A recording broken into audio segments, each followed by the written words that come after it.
စီနီကောအတွက်ရင်ခွဲပွဲရညာတညာအားလုံးပဲမင်္ဂလာပါ 1H2 ကနေပြန်လည်ကြိုဆိုလိုက်ပါတယ်ဘောလုံးပွဲတစ်ပွဲမှာနာကျင်မှုတွေကအဆိုးရွားဆုံးဆိုရင်ဒါမျိုးကိုပဲခေါ်ရမှာပါပွဲချိန်86မိနစ်အတွင်းစီနီကောအသင်းဟာခွင်းထဲမှာဘီရင်တစ်ပါးလို့စိုးမိုးထားနိုင်ခဲ့ပါတယ်ပွဲချိန်ပထမပိုင်းမှာပဲ GRA ကအဖွင့်ကိုသွင်းယူခဲ့ပြီးတဲ့နောက်အစ္စမိုင်လာစားရဲ့လှပတဲ့ဂိုးနဲ့အတူ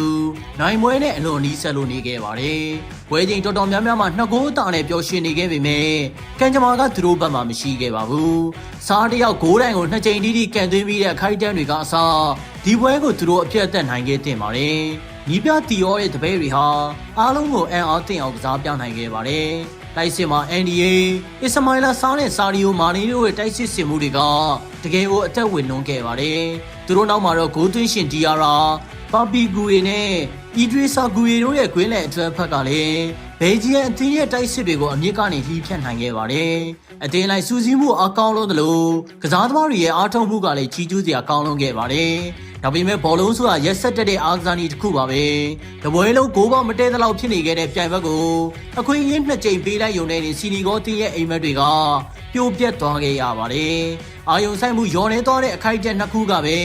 ပွဲရလက်ကိုစောက်ထိုးမှုမျိုးဖြစ်သွားစေခဲ့ပါတယ်။ကမ္ဘာအဆင့်ပြိုင်ပွဲတွေမှာအမှားအယွင်းတစ်ခုကဘယ်လောက်ထိကြောက်စရာကောင်းလဲဆိုတာဒီပွဲကသက်သေပြသွားပါတယ်။ဒီပွဲလုံးစိုးမိုးထားနိုင်ခဲ့ပေမဲ့နောက်ဆုံးမိနစ်ပိုင်းလေးမှာပဲအရာအလုံးဟာလက်လွတ်လိုက်ရတာဘယ်လောက်တောင်ချင်နာကြကောင်းလိုက်တယ်။ဒီနာကျင်မှုဟာစီနီကောအထက်တော့ပထမဆုံးချိန်မဟုတ်ပါဘူး။9လလောက်ကမှပြီးဆုံးသွားခဲ့တဲ့အာဖရိကဖလားဘိုလ်လူပွဲမှာလည်းသူတို့ဒီလိုမျိုးစိတ်တန်ရာတွေခံစားခဲ့ရဘူးပါတယ်။ဘာရဲ့ဆုံးဖြတ်ချက်နဲ့ဂိုးဖြတ်သိမ်းခံရတာ19မိနစ်လောက်ကြာအောင်ပွဲကိုရနာပြီးခွေးထဲကနေဆန်နာပြခဲ့တာတွေကမနေ့ကလိုပါပဲအဲဒီတုန်းကအက်ဒရာဒိုမန်နီရဲ့ပန်နယ်တီကာကွယ်မှုပါကူရီရဲ့အနိုင်ကိုနဲ့ဘိုးဆွဲခဲ့ရတဲ့အောင်ပွဲကိုတော့သူတို့အပြည့်အဝမခံစားလိုက်ရပါဘူးနောက်ဆုံးမှာတော့အာဖရိကဘောလုံးအဖွဲ့ချုပ်ရဲ့ဆုံးဖြတ်ချက်ကြောင့်သူတို့ရဲ့ချန်ပီယံဆုကိုမော်ရိုကိုအသင်းစီပေးလိုက်ရပြီးရှုံးနိမ့်သူတွေအဖြစ်သတ်မှတ်ခြင်းခံခဲ့ရပါတယ်အခုချိန်ဒီအားကစားဆိုင်ရာခုံရုံး CASC မှာအယူခံဝင်ထားတဲ့ဖြစ်ပေမဲ့လည်းရလဲကတော့မထွက်လာသေးပါဘူးအခုဘယ်ဂျီယန်နဲ့ပွဲမှာလည်းနိုင်ပွဲနဲ့အလွန်နီးစပ်ခဲ့ပေမဲ့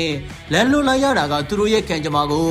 ဘေးကုန်းထုတ်စရာဖြစ်လာစေပါတယ်ဘယ်ဂျီယန်နဲ့ပွဲမှာလည်းတပွဲလုံးအသာကြီးနဲ့ကစားနိုင်ခဲ့ပြီးမှနောက်ဆုံးမိနစ်ပိုင်းလေးမှာတင်ကဘာမလာခီလန်ကိုအလွယ်တကူလက်လွတ်လိုက်ရတာကလည်းစီနီကောကစားသမားတွေဟာမျက်ရည်တွေနဲ့အတူဒူးထောက်ပြူလဲကျသွားခဲ့ပါတယ်ဒါဟာဘောလုံးလောကရဲ့အလှပဆုံးနဲ့အရက်ဆက်ဆုံးခိုက်တန့်တွေကိုတပြိုင်နက်တည်းမြင်တွေ့ခဲ့ရတဲ့ညတညပါသူတို့အနေနဲ့ဒီထက်မကပိုပြီးထိုက်တန်ခဲ့တာအမှန်ပဲဖြစ်ပေမဲ့ရင်နာကြကန်ကြမာရဲ့လှည့်ကွက်တွေကြောင့်ပြိုင်ပွဲကနေမျက်ရည်နဲ့နှုတ်ဆက်ထွက်ခွာခဲ့ရပါတယ်။တရားအားလုံးပြီးဆုံးလို့သွားတဲ့အချိန်မှာတော့ဂျီနီကောပြည်သက်တွေအတွက်ဝမ်းနည်းကြတွေနဲ့ပြည့်နှက်နေခဲ့တဲ့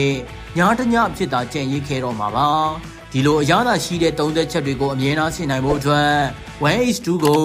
like and follow လုပ်ထားပြီးဖို့ပြောကြရင်ဆုံးသက်ပါရစေ။ကျေးဇူးတင်ပါတယ်။